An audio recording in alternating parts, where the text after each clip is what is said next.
Praise the lord. ఈరోజు ఒక సామెత నేర్చుకుందామా? సామెతల గ్రంథం 15వ అధ్యాయం 3వ వచనం. యెహోవా కన్నులు ప్రతి స్థలము మీద ఉండును, చెడ్డవారిని మంచివారిని అవి చూచుచుండును.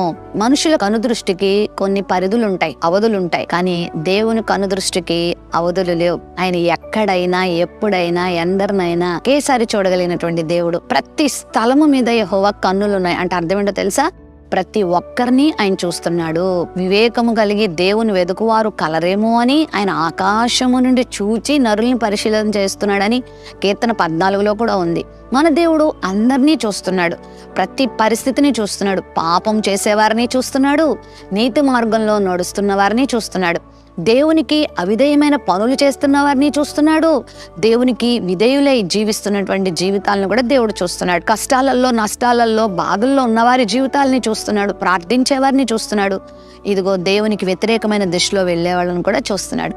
కనుక ఆయన కన్నులు ప్రతి స్థలము మీద ఉన్నాయి. మంచి వాళ్ళని చెడ్డవారిని చూస్తున్నట్లుగా నిన్ను కూడా ఆయన చూస్తున్నాడు. మరి నువ్వేం చేస్తున్నావు?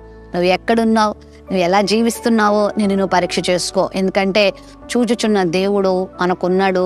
మంచి వారికి తగిన ఫలితాన్ని ఆయన ఇస్తాడు, చెడ్డవారి వారి క్రియలకు ఫలితాన్ని ఆయన ఇస్తాడు. నిజంగా నువ్వు నీతిని అనుసరిస్తూ బాధల్లో కష్టాల్లో గనక జీవిస్తుంటే మరి నిన్ను విడిపించడానికి కూడా ఆయన నిన్ను చూస్తున్నాడు, నిన్ను పట్టించుకుంటున్నాడని మర్చిపోవద్దు. హాగరు అరణ్యంలో బాధాకరమైన పరిస్థితుల్లో దేవునికి మొరపెట్టినప్పుడు అరణ్యంలో తను ఎవ్వరూ చూడలేదు. తనకెప్పుడు తోడుగా ఉంటాడు అనుకున్నటువంటి అబ్రాహాము కుటుంబము తను విడిచిపెట్టింది. మరి తన స్నేహితులు, బంధువులు ఎవ్వరూ తనకు లేరు. ఆ ఒంటరిగా అరణ్యంలో అటు ఇటు తిరుగుతున్నప్పుడు ప్రభు స్వరాన్ని వినగలిగింది. అప్పుడే పేరు పెట్టింది, చూచుచున్న దేవుడు నీవే అని.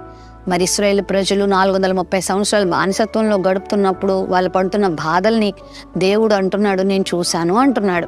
మరి వారి కన్నీటిని చూశాడు, వారి శ్రమలను చూశాడు, వాళ్ళ మూలుగును విన్నాడు, వారి ప్రార్థనను లక్ష్య పెట్టాడు. మరి అందరినీ చూస్తున్న దేవుడు ఈరోజు నిన్ను కూడా చూస్తున్నాడు. మరి నీతిగా యథార్థంగా నువ్వు జీవించు, నీ జీవితంలో గొప్ప ప్రతిఫలాన్ని ఆయన కలుగజేస్తాడు.